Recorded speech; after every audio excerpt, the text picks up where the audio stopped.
আপনি কি কখনো কাউকে এতটাই ভালোবেসেছেন যে তার প্রতিটি কথা, প্রতিটি ছবি, প্রতিটি স্মৃতি আপনাকে ভেতর থেকে ভেঙে চুরমার করে দেয়?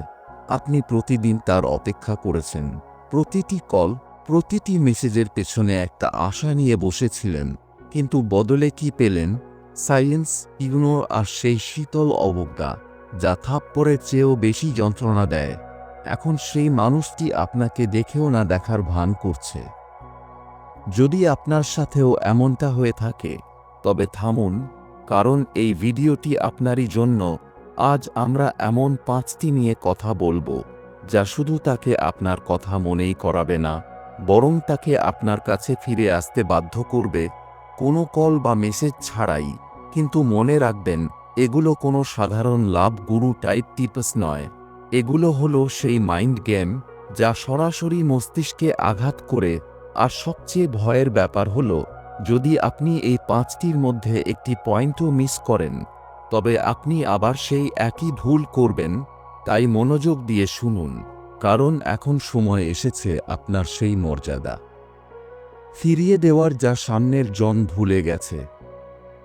পয়েন্ট 1, আপনি কি জানেন, যেদিন আপনি কাউকে বুঝিয়ে দেবেন যে আপনার তাকে খুব প্রয়োজন, সেদিন থেকেই সে আপনার কদর করা বন্ধ করে দেবে। কথাটা তিতা হলেও সত্যি। মানুষের মস্তিষ্ক অদ্ভুত। সে সব সময় সেই জিনিসের দিকেই ছোটে যা সহজে পাওয়া যায় না, যা সব সময় হাতের কাছে থাকে। তার আকর্ষণ ধীরে ধীরে শেষ হয়ে যায়। একটু ভেবে দেখুন, যখন আপনি রোজ তাকে মেসেজ করেছেন, তার খেয়াল রেখেছেন, বারবার কল করেছেন, তখন আপনার মনে ছিল ভালোবাসা, কিন্তু তার মনে শুধু একটাই চিন্তা ছিল, এ তো সারা জীবন এভাবেই থাকবে, কোথাও যাবে না। আর এই চিন্তাই তাকে আপনার থেকে দূরে সরিয়ে দেয়। আপনার সবচেয়ে বড় ভুল ছিল বা অভাবী হওয়া। কিভাবে নিজেকে সামলাবেন? প্রথম, রোজ মেসেজ করা বন্ধ করুন। নিজেকে একটু সময় দিন, তাকে বুঝতে দিন যে আপনি আগের মতো সব সময় রেডি নন। দ্বিতীয়, সে যখন অবজ্ঞা করবে, তখন বিচলিত হবেন না, কোনো কৈফিয়ত চাইবেন না, শুধু চুপ থাকুন। নীরবতাই সবচেয়ে বড় উত্তর। তৃতীয়, নিজের দিকে মনোযোগ দিন, নতুন কিছু শিখুন। তাকে দেখতে দিন যে আপনার পৃথিবী আর শুধু তাকে কেন্দ্র করে ঘোরে না। পয়েন্ট 2, অসম্পূর্ণ জিনিস মানুষ সবচেয়ে বেশি মনে রাখে। কিছু সম্পর্ক শেষ হয়েও শেষ হয় না কেন? কারণ সেখানে কিছু কথা বলা বাকি ছিল, কিছু অনুভূতি লুকানো ছিল।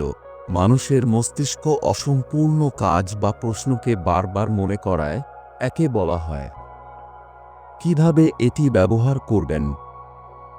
ধাপ 1, হঠাৎ উধাও হয়ে যান। কোনো ব্যাখ্যা বা ঝগড়া ছাড়াই একদম চুপ হয়ে যান। মস্তিষ্ককে একটা শক দিন। ধাপ 2, সোশ্যাল মিডিয়ায় অ্যাক্টিভ থাকুন, কিন্তু তার সাথে কোনো যোগাযোগ করবেন না। তাকে বুঝতে দিন আপনি ভালো আছেন, কিন্তু তার জন্য নন। ধাপ 3, শেষ কথাটি অসম্পূর্ণ রাখুন। এমন কিছু বলে শেষ করুন যাতে সে ভাবতে বাধ্য হয়, যেমন, বোধহয় তুমি কোনোদিন সেই কথাটা বুঝতেই পারলে না, সময় পেলে ভেবে দেখো। এটি তাকে পাগল করে দেবে। পয়েন্ট 3, মানুষ যা পায় তার কদর করে না, কিন্তু যা হারিয়ে ফেলে তার জন্য হাহাকার করে। যদি আপনি তাকে দেখাতে পারেন যে আপনি এখন অনেক সুখী এবং আপনার তাকে আর দরকার নেই, তবে তার ইগোতে আঘাত লাগবে। ধাপ 1, সব সময় হাসি খুশি থাকুন। এমন ছবি বা স্টোরি দিন যাতে সেভাবে এর কি কোনো প্রভাবই পড়ল না। ধাপ 2, তাকে বুঝিয়ে দিন আপনি তাকে করে ফেলেছেন। কোনো নতুন বন্ধুর সাথে ছবি দিন, কিন্তু কোনো ক্যাপশন বা ইমোশন দেখাবেন না, রহস্য বজায় রাখুন। পয়েন্ট 4, মানুষের মস্তিষ্ক যে কোনো মানুষকে তার শেষ অভিজ্ঞতার ভিত্তিতে মনে রাখে। সম্পর্ক যেমনই হোক, যদি শেষ মুহূর্তটি খুব গভীর, শান্ত এবং রহস্যময় হয়, তবে সেটাই তার মনে গেঁথে যাবে। যখন সে বলবে সব শেষ করে দিই, তখন কান্নাকাটি বা ঝগড়া না করে শান্তভাবে বলুন, বলার মতো আর কিছুই অবশিষ্ট নেই। আপনার এই গাম্ভীর্য তাকে সারা জীবন তাড়িয়ে বেড়াবে। সে যখনই একা থাকবে, আপনার সেই শান্ত চেহারা আর ওই একটি বাক্য তার মাথায় বারবার ঘুরবে। পয়েন্ট 5, নিজেকে শ্রেষ্ঠ করে গড়ে তোলা। এখন আর তাকে ফেরানোর জন্য নয়, বরং নিজেকে এমন এক উচ্চতায় নিয়ে যাওয়ার সময় যেখানে সে আফসোস করবে আপনাকে হারানোর জন্য। ধাপ 1, নিজেকে মানসিকভাবে, শারীরিকভাবে এবং আর্থিকভাবে শক্তিশালী করুন। যখন সে দেখবে যাকে সে ছেড়ে গিয়েছিল সে আজ অনন্য এক উচ্চতায়, তখন তার ভেতরে অনুশোচনা শুরু হবে। ধাপ 2, প্রতিশোধ নেবেন না, নিজের লেভেল পরিবর্তন করুন। ব্লক করা বা গালি দেওয়া কোনো প্রতিশোধ নয়। সবচেয়ে বড় প্রতিশোধ হল নিজের জীবনকে এতটাই উন্নত করা যে সামনের জন নিজের চোখে ছোট হয়ে যায়।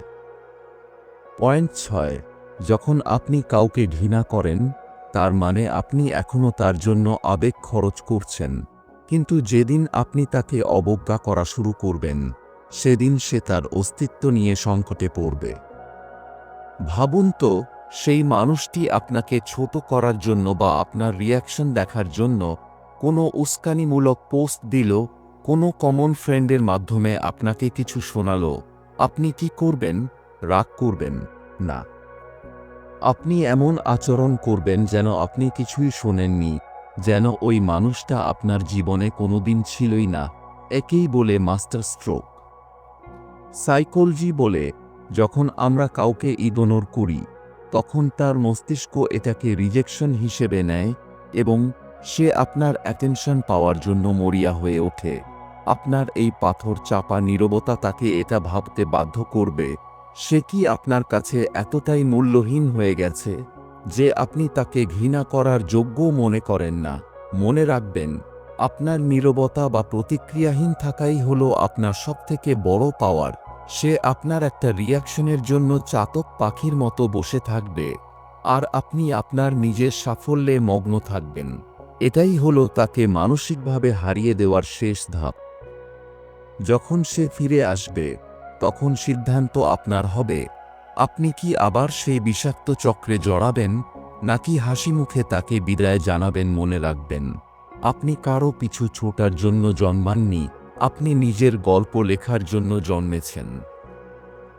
আয়নায় নিজেকে দেখুন আর বলুন, আই এম পাওয়ারফুল। যদি এই ভিডিওটি আপনার মনে বিন্দুমাত্র সাহস দিয়ে থাকে তবে কমেন্টে লিখুন, এবার আমার পালা। নিজেকে এতটাই দামি করে তুলুন যে পৃথিবী আপনার অভাব অনুভব করে। ও সুমন নোটিফিকেশনাল চ্যানেলটিকে সাবস্ক্রাইব করে রাখুন বন্ধুরা।